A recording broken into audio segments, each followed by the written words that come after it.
Network Entertainment. At ito na ang ating top 5 signs na nababurnout na ang isang kaopisina mo or ang isang empleyado.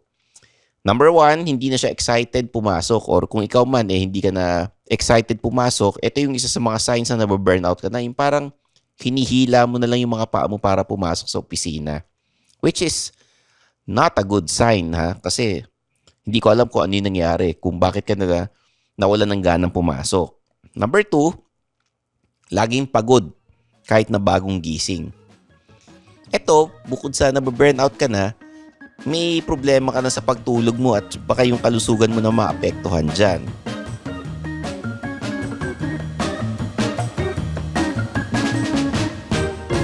Welcome to the Underpaid Podcast. I'm your host, Stanley Chi. Ito ang podcast na pro-employee para sa mga immortal, wherein we talk about work-related topics in a light manner na parang nagkukwentuhan lang tayo sa pantry.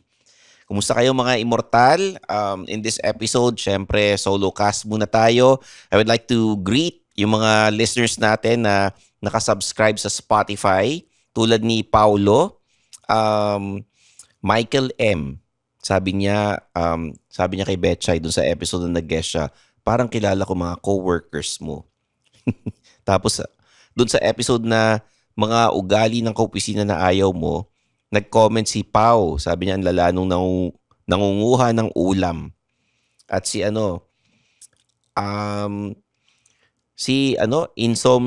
Insomniexy, sabi niya, iba pala yung chingkitan sa Stanley Chi. Ang ganda po ng contents. Salamat, ha. Si Cherry naman, sabi niya, yes, mga team player, pero numero 1 reklamador. Yung kada gawin kailangan i-announce at sabihin sa GC. Ito yung sa episode na mga ugali ng kaopisina na ayaw mo. And sa episode na mga sasakyan na dapat bilhin ng isang immortal. Sabi ni Francis, I agree with most recommendations you made here, pero may isa lang ako so far na suggestion na pwedeng pumasok sa listahan. I know you mentioned Suzuki Ertiga na hindi siya pasok sa listahan, but its brother na Suzuki XL7 will be a good candidate. Reliable since it was released, has no recall issues, fuel efficient, and as a 7-seater MPV, it can also cater to all your needs. Kahit na yung mga older variant nito na may auto transmissions are still reliable. Sana may follow-up episode daw. Huwag ka mag-alala. I-guess natin uli si King Senko. Re-request natin sa kanya kung available siya. Sa mga nagpapadala ng mga tanong sa atin through our Facebook page, sa ating Instagram, ito na si letter sender na Quiet Quitter. Yun ang pangalan niya. Itago natin sa pangalang Quiet Quitter. Dear Underpaid Podcast, lahat ng office mate ko nag-quiet quitting na. Ako, todo ang effort ko sa opisina. Ako po ba ang tanga?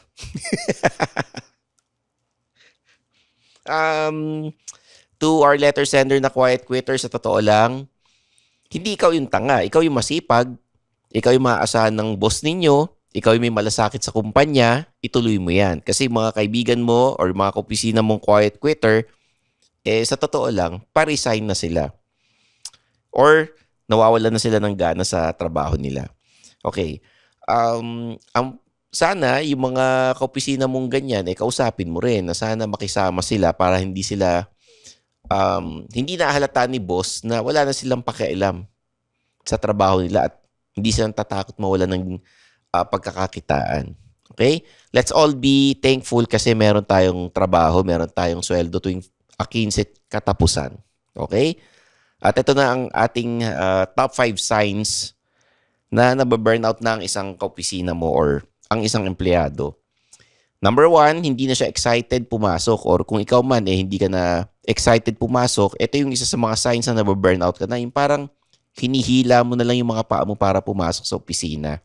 Which is not a good sign, ha? Kasi hindi ko alam kung ano yung nangyari, kung bakit ka na nawalan ng ganang pumasok.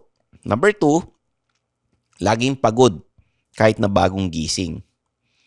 Ito, bukod sa nababurnout ka na, may problema ka na sa pagtulog mo at baka yung kalusugan mo na maapektuhan dyan. Parents, this is your cheat code to understanding your gamer kid. This is Keri Kita, Guide for Non-Gamer Parents. I'm Ray. And I'm Joey. Hardcore gamers, hardcore parents. Let's learn from each other. Dito, Keri kita!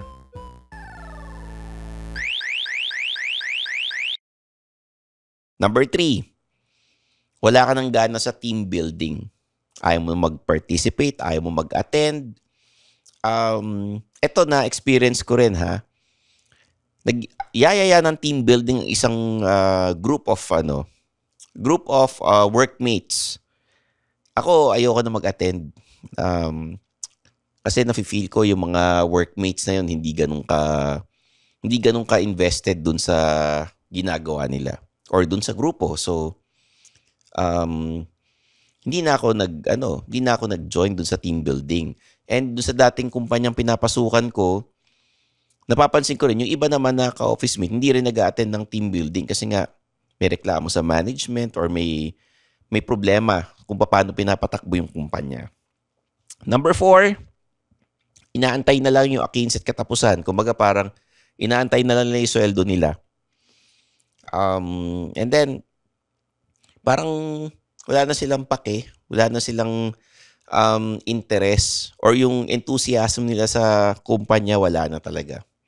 And number 5, nagugulat ka na lang sa resignation letters ng ibang kaopisina mo na, uy, last day na pala ni ganito, ni ganyan. So yun, ito yung mga signs na nababurnout na ang kaopisina mo or ikaw mismo. Itong papayo ko sa mga immortal na nakikinig sa atin. Yung effort is for yourself and not for your office mates. Para sa sarili mo yan. Kasi kung hinahayaan mo na lang na yung mga trabaho na sige, pwede na yan, it will affect not only kung paano ka magtrabaho, pati yung career mo maapektuhan yan. Okay? Makikita yan ng boss, makikita yan ng HR, makikita yan ng mga ibang kliyente. At pag nangyari yun, baka pati ikaw mawala ka ng trabaho kahit hindi ka nababurn out. Okay? Sana sa mga immortal, kung meron kang gagawin, karirin mo na. Kasi minsan mo lang mararanasan yan at magagawa. At pagka, syempre, sinisweldohan tayo eh. Lahat ng trabaho dapat kinakarir. Hindi pwedeng yung parang basta matapos lang, mapasa mo sa deadline, pwede na yan. Huwag yung ganung mentality.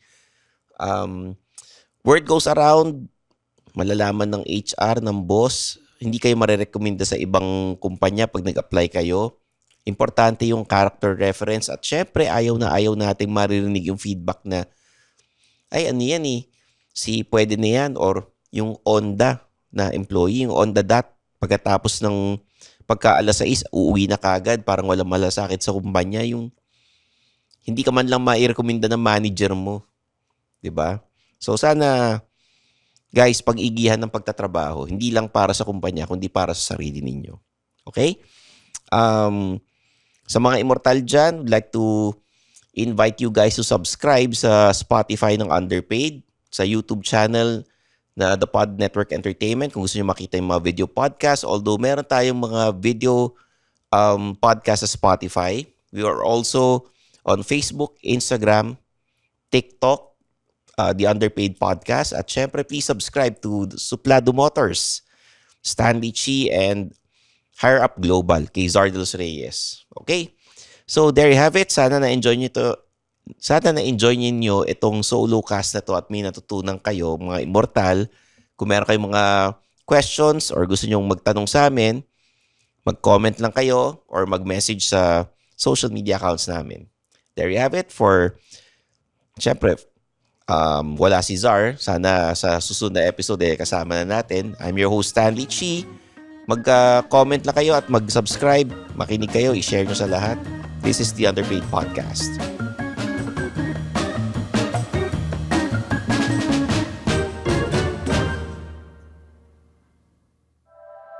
The opinions of podcast creators, hosts, and guests are not necessarily reflective of the official stance of the Pod Network Entertainment, its hosts, or other network programs. The content created by the people behind the podcast is personal and not meant to harm any religion, ethnicity, group, organization, company, or individual.